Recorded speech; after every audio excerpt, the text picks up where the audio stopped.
دیکھیے پیغمبر اکرم ختمی مرتبت احمد مشتبہ محمد مصطفیٰ صلی اللہ علیہ وسلم، کیا وقت ہے، کون سا زمانہ ہے، کون سی جگہ ہے، یہ سب دیکھنا پڑے گا، پھر اس کے بعد کسی کام کو انجام دیا جائے گا۔ قرآن میں تو آ گیا لقد کان لکم فی رسول اللہ اسوۃ حسنہ، یقیناً رسول کی زندگی تمہارے لیے بہترین نمونہ عمل ہے۔ یہ خاص میں اس کانٹیکس میں بات کر رہا ہوں صلح امام حسن علیہ السلام کے حوالے سے، ذہن میں رکھیے گا۔ لقد کان لکم فی رسول اللہ اسوۃ حسنہ، یقیناً رسول کی زندگی تمہارے لیے بہترین نمونہ عمل ہے، بالکل صحیح بات ہے۔ ما آتاکم الرسول فخذوہ وما نہاکم عنہ فانتہوا، جو رسول دیں وہ لے لو، جسے رسول روکیں اس سے رک جاؤ، تو اسی اسپرٹ میں عمل کرو نا۔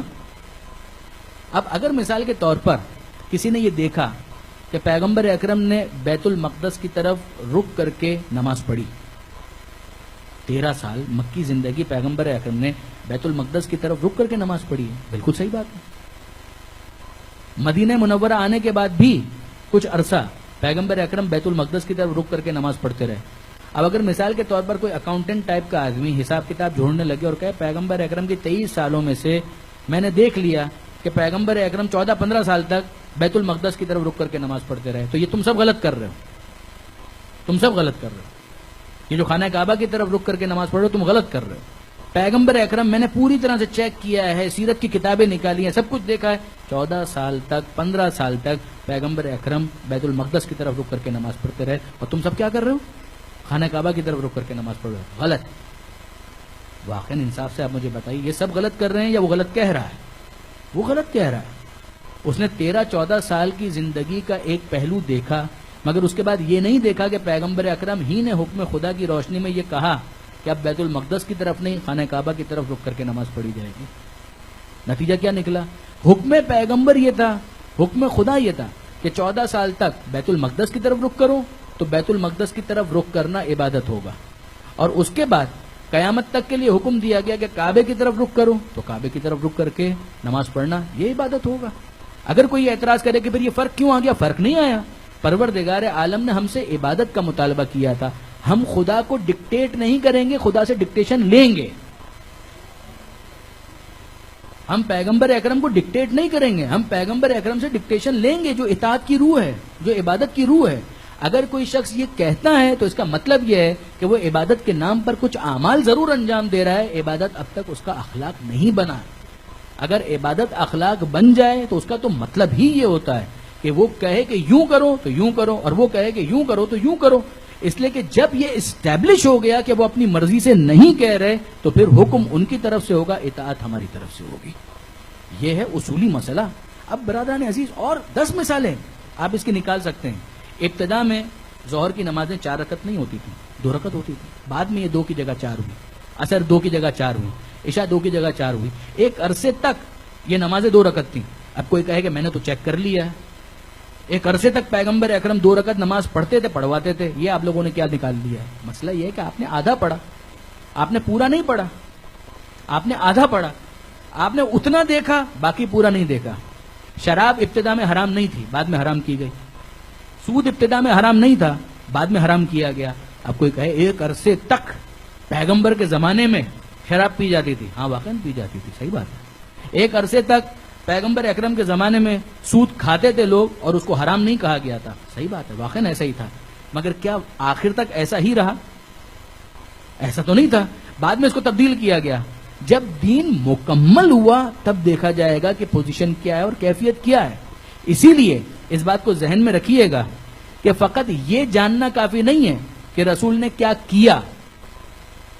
انہوں نے تو بیت المقدس کی طرف بھی رک کر کے نماز پڑھی اور خانہ کعبہ کی طرف رک کر کے بھی نماز پڑھی۔ چلیے آیت سنیے، اس جملے کو مکمل کرنے سے پہلے یہ آیت سنیے۔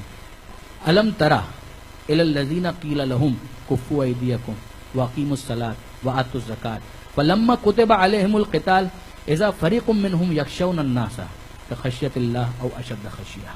عجیب ہے، ارشاد ہوتا ہے اے حبیب آپ نے نہیں دیکھا ان لوگوں کو جب ان سے کہا گیا اپنے ہاتھوں کو روک لو، کفوا ایدیکم وَأَقِيمُوا الصَّلَاةَ نماز قائم کرو، وَآتُوا الزَّكَاةَ زکات دو، حقوق اللہ کا خیال رکھو، حقوق الناس کا خیال رکھو، کفوا ایدیکم اپنے ہاتھوں کو روک لو۔ یہ کون لوگ تھے؟ یہ وہ جو آ کر بڑی بڑی باتیں کرنے والے ہیں، مکی زندگی ہجرت سے پہلے، اے اللہ کے رسول ہمیں آپ موقع نہیں دیتے، آپ اجازت دیجئے ہم دیکھیں ان دشمنوں کو کیسا مزہ چکھاتے ہیں. کفو ایدیکم، اپنے ہاتھوں کو روک لو. وَأَقِیمُوا الصَّلَاةَ وَآتُوا الزَّکَاةَ، نماز قائم کرو، زکوٰۃ ادا کرو. بہت برا لگا، بہت برا لگا. عبادت ابھی مزاج میں نہیں ہے، عبادت اخلاق میں نہیں ہے.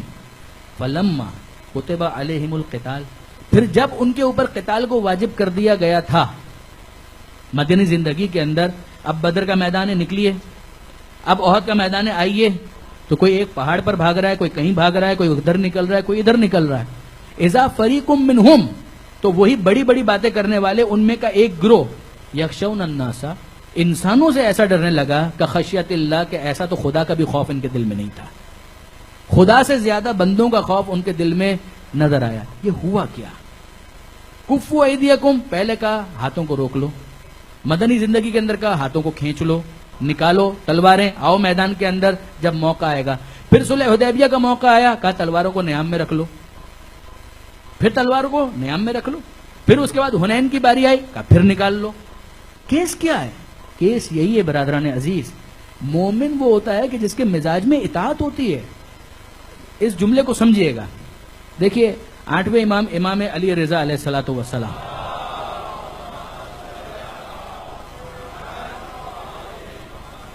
آٹھویں امام، کسی نے سوال کیا. دیکھیے یہ اوور اسمارٹ افراد ہر معاشرے میں ہوتے ہیں. 8ویں امام سے یہ سوال کر رہے ہیں، مولا آپ قیام کیوں نہیں کرتے؟ کیا قیام واجب نہیں ہے؟ مولا آپ قیام کیوں نہیں کرتے؟ کیا قیام واجب نہیں ہے؟ کہاں قیام تو واجب ہے.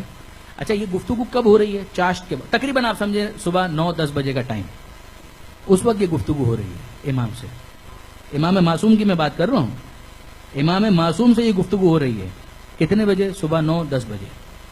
گفتگو کیا ہے؟ کیا مولا قیام واجب نہیں ہے؟ کہاں واجب ہے. کہا پھر کرتے کیوں نہیں؟ یہ امام کو ان کی ذمہ داری بتانے آئے ہیں کہ پھر قیام کرتے کیوں نہیں ہیں. امام نے کہا کہ ظہر کی نماز واجب ہے. کہا کہ ہاں مولا ظہر کی نماز واجب ہے. کہا پڑھتے کیوں نہیں ہیں؟ کہا مولا ظہر کی نماز 9 بجے تو نہیں پڑھی جائے گی، 10 بجے تو نہیں پڑھی جائے گی، ابھی وقت نہیں آیا، اس لیے ظہر کی نماز ابھی نہیں پڑھیں گے. کہا اسی طرح سے جس طرح سے ظہر کی نماز کو وقت سے نہیں پہلے نہیں پڑھا جا سکتا، وقت سے پہلے قیام بھی نہیں کیا جا سکتا. اگر ظہر کی نماز کو ظہر سے پہلے پڑھا جائے تو وہ باطل ہو جائے گی، اگر وقت سے پہلے قیام کیا جائے تو وہ باطل ہو جائے گا.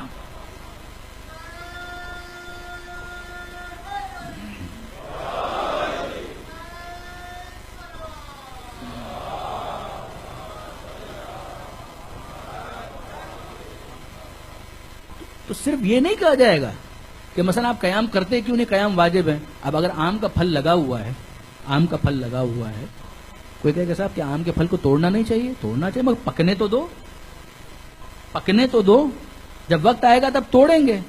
وقت سے پہلے توڑو گے تو وہ پھل کچا رہ جائے گا، وقت پر نہیں توڑو گے تو وہ سڑ جائے گا. صحیح وقت کا انتظار کرنا واقعاً حکمت کا تقاضا کرتا ہے کہ انسان اتنا صاحب حکمت ہو کہ جج کر سکے کہ کون سا وقت کس کام کے لیے مناسب ہے. اسی لیے برادران عزیز، قیام کا کون سا وقت ہے امام بتائے گا. ماننے والے کی ذمہ داری ہے کہ وہ اپنے آپ کو آمادہ اور تیار رکھے، اور جب پھر حکم آئے تو پھر اس کے بعد کسی قسم کی سستی کا مظاہرہ نہ کرے.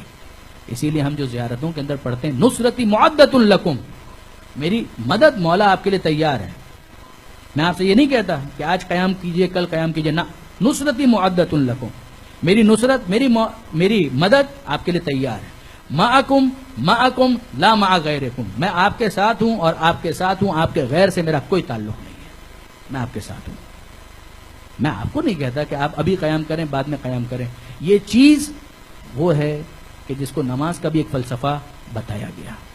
ذرا سوچئے تو صحیح، کیا وجہ ہے کہ نمازوں میں خاص مردوں کے لیے یہ حکم ہے کہ کچھ نمازیں جہری ہیں اور کچھ نمازیں اخفاتی ہیں. جہری اخفاتی، ظہر کی نماز اخفاتی ہے، عصر کی نماز اخفاتی ہے، فجر جہری ہے، مغرب جہری ہے، عشاء جہری ہے. جہر کا مطلب کیا ہے؟ گریو، یعنی تھوڑا بلند آواز سے پڑھنا ہے. کیا؟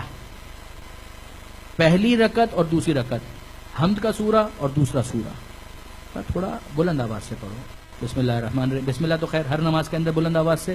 الحمدللہ رب العالمین الرحمن الرحیم مالک یوم الدین, اس اسٹائل سے. ظہر کی نماز آئی کا اخفاتی ہے, آہستہ کر دو. کیا مطلب؟ یہ انداز سرگوشی والا انداز, لائک یو آر وسپرنگ, جیسے کچھ سرگوشی ہو رہی ہے. توجہ کیجیے. بعض علماء نے بڑی پیاری بات کی. انہوں نے کہا کہ اس کے ذریعے سے بھی ہم کو سمجھایا گیا خدا تو وہی خدا ہے. فجر کی نماز میں کہا آواز بلند کر دو, مغرب کی آواز میں کہا, مغرب کی نماز میں کہا, عشاء کی نماز میں کہا آواز بلند کر دو, ظہر اور عصر میں کہا آواز ہلکی کر دو. سمجھایا جا رہا ہے کہ جب آواز بلند کرنے کو کہا جائے تو آواز ہلکی نہیں ہونی چاہیے, جب آواز ہلکی رکھنے کا حکم دیا جائے تو اسے بلند نہیں ہونا چاہیے. حکم خدا وہی حکم خدا ہے. مصلحت کو سمجھو, اور اگر امام صلح کرے تو اسے بھی حکم خدا سمجھ کر قبول کرو, اور اگر امام کربلا میں آنے کا حکم دے تو اسے بھی حکم خدا سمجھ کر قبول کرو. صحیح معنوں میں انسان کی ذمہ داری یہی ہے. اور اس کے درمیان کا جتنا پیریڈ ہے, دین کو سمجھو, دین کو سیکھو, دین پر عمل کرو, اور دوسروں کو دین سمجھاؤ اور عمل کرنے کی دعوت دو. اتنا تو کرو. باقی زندگی کے بہت سے پہلو ایسے ہیں کہ جن کے اندر بہت آگے بڑھنے کی گنجائش موجود ہے. کرو, ان پر عمل کرو. سیکھو تو صحیح دین ہے کیا. جس دین کے نفاذ کی باتیں کر رہے ہو, جس دین کو نافذ کرنے کی باتیں کر رہے ہو, کم سے کم اس دین کو سمجھو تو صحیح, اس دین کو سیکھو تو صحیح.